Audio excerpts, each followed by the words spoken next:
تو یہاں سے آپ نے طواف کی نیت کرنی ہے اور استلام کرنا ہے۔ استلام کا مطلب یہ ہے کہ دونوں ہاتھ اٹھا کے حجر اسود کی طرف تو آپ نے بوسہ لینا ہے، اور سب سے پہلے یہ کرنا ہے طواف شروع کرنے سے پہلے کہ آپ نے اپنا دایاں کندھا جو ہے پیچھے کر لینا، اور یہ جو بلو ہے یہ آپ کو بتا لینا۔ اس کے بعد پھر آپ طواف کی نیت کریں گے، طواف کی نیت کرنے کے بعد پھر آپ استلام کریں گے۔ تو ابھی ہم طواف کی نیت کرتے ہیں۔ اللہم انی ارید طواف بیتک الحرام فیسرہ لی وتقبلہ منی۔ ابھی استلام کریں گے۔ بسم اللہ والحمدللہ واللہ اکبر والصلاۃ والسلام علی رسول اللہ۔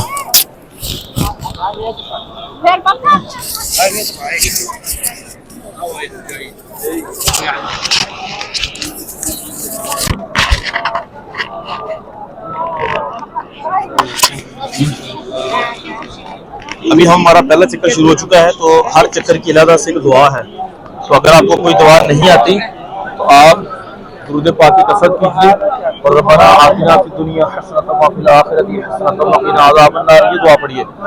پہلے جو 3 چکر ہوتے ہیں اس میں مرد نے رمل کرنا ہوتا ہے، یعنی چھوٹے چھوٹے قدم اٹھا کے پہلوانوں کی طرح چلنا ہوتا ہے۔ اگر رش زیادہ نہ ہو تو یہ کر سکتے ہیں، اگر رش زیادہ ہو تو پھر آپ نہ کریں، کوئی مسئلہ نہیں ہے۔ پہلے 3 چکروں میں ایسے چلنا ہوتا ہے، چھوٹے چھوٹے قدم اٹھانے ہوتے ہیں اور ایسے کرنا ہوتا ہے۔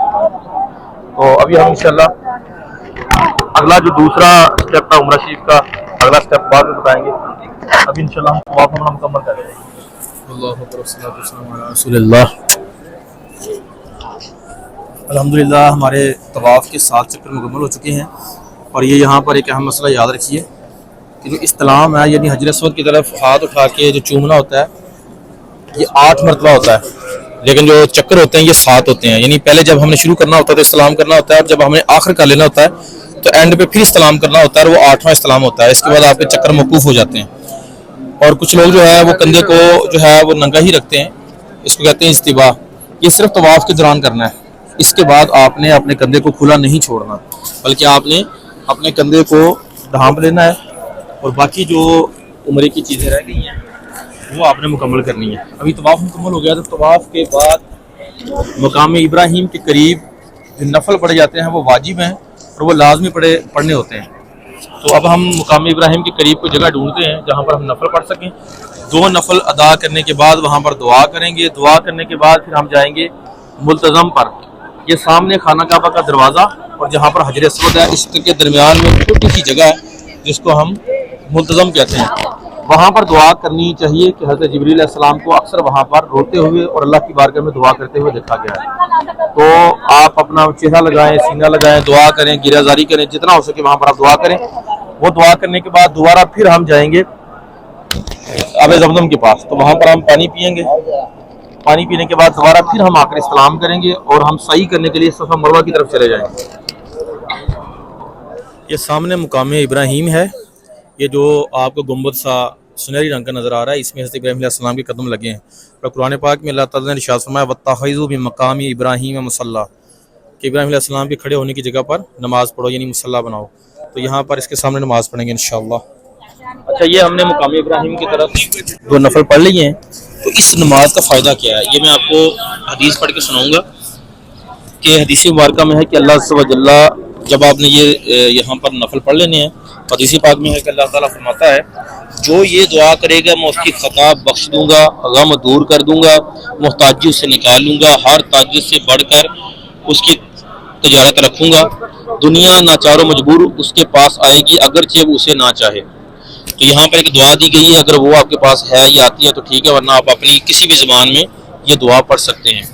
اللہم انک تعلم سری وعلانیتی فاقبل معذرتی وتعلم حاجتی فاعطنی سؤلی وتعلم ما فی نفسی فاغفر لی ذنوبی۔ اللہم انی اسألک ایمانا یباشر قلبی ویقینا صادقا حتی اعلم انہ لا یصیبنی الا ما كتبت لي وردا بما قسمت لي يا ارحم الراحمين۔ اللهم صل على سيدنا مولانا محمد وعلى اله الجود والكرم وآله وبارك وسلم۔ اللهم ربنا آتنا في الدنيا حسنة وفي الآخرة حسنة۔ ملتزم پہ دعا کرنے کے بعد اگر رش زیادہ ہو تو آپ پیچھے بھی کھڑے ہو کے دعا پڑھ سکتے ہیں، لیکن اگر قریب جانا نصیب ہو جائے تو بہت اچھی بات ہے۔ اچھا، بہت سارے لوگ جو ہے نا جب صحیح کے لیے جانا ہوتا ہے صفا مروہ کی طرف تو کسی اور راستے سے نکل جاتے ہیں، جس کی وجہ سے کوئی مسئلہ بنتا ہے، کوئی سمجھ نہیں آتی۔ تو یہ مقام ابراہیم سے سیدھا یہ راستہ پیچھے کی طرف نکلتا ہے، یہ سبز رنگ کا بورڈ لگا ہوتا ہے، تو یہاں سے آپ نے نکلنا ہے صفا مروہ کے لیے۔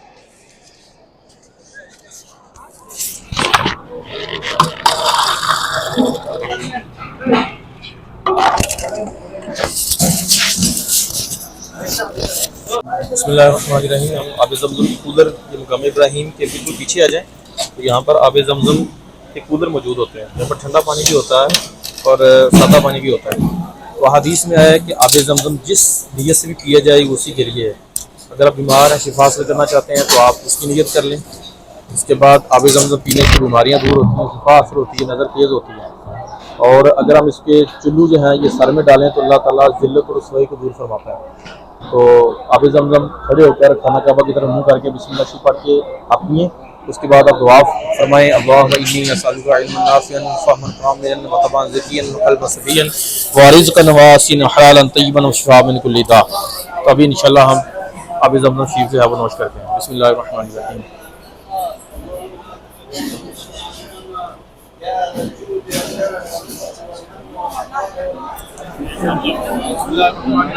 ابھی ہم صفا پہ حاضر ہو چکے ہیں، یہ صفا ہے، دوسری طرف مروہ ہے۔ تو خانہ کعبہ پہ تو ہم نے حجر اسود سے واپسی پہ پورا ہم نے وہ چکر پورا کرنا ہوتا تھا، یہ سامنے خانہ کعبہ ہے، یہاں پر استلام کرنا ہے، اس کے بعد آپ نے صحیح کی نیت کرنی ہے، صحیح کی نیت کرنے کے بعد پھر آپ نے صفا سے شروع ہونا ہے، صفا سے مروہ 1 چکر، مروہ سے صفا 2 چکر، تو اس طرح سے صفا مروہ یہ 2 چکر بنیں گے انشاءاللہ سمجھ لیے۔ یہاں سے ہم صفا سے صحیح جو ہے نا وہ شروع کر رہے ہیں۔ تو یہاں پر دعا پڑھنی چاہیے کم از کم 25 آیات کے برابر، لیکن یہاں پر چونکہ رش زیادہ ہوتا ہے تو کھڑے نہیں ہونے دیتے، تو اگر کسی جگہ مل جائے تو وہاں پر کھڑے ہو کر دعا پڑھ سکتے ہیں۔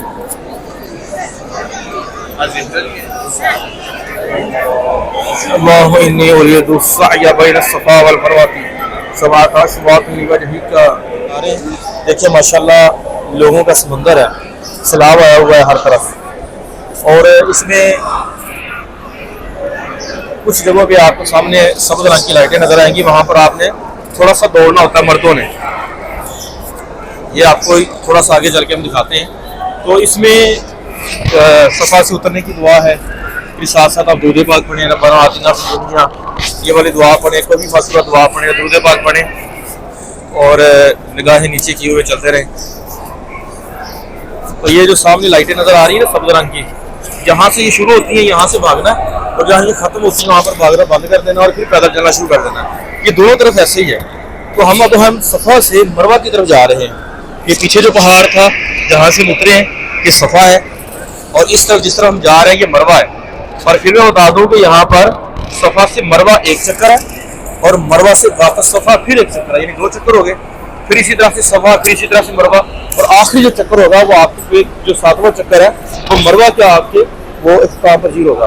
اور اس کے بعد پھر آپ نے 2 نفل پڑھنے ہیں، اگر وقت جو ممنوع نہیں ہے تو آپ 2 نفل پڑھیں گے، اس کے بعد پھر آپ حلق یعنی آپ گنج کروائیں گے، یا تقصیر یعنی آپ چوتھائی سر کے بال کٹوائیں گے، آپ کا عمرہ مکمل ہے، آپ اپنا احرام اتاریں گے اور اپنے گھر کے جو ہے وہ کپڑے پہن سکتے ہیں۔ اب یہ ہم دوڑیں گے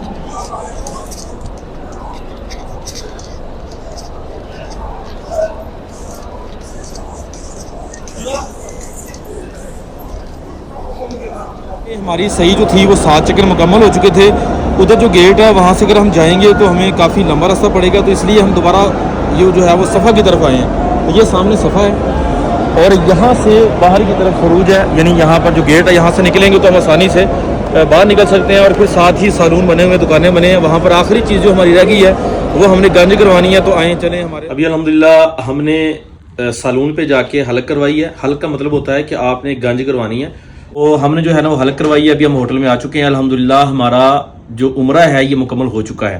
سعید کے بعد اگر آپ چاہیں تو 2 نفل وہاں پر آپ ادا کر سکتے ہیں، اگر نہ کرنا چاہیں تو یہ کوئی واجبات میں سے نہیں ہے۔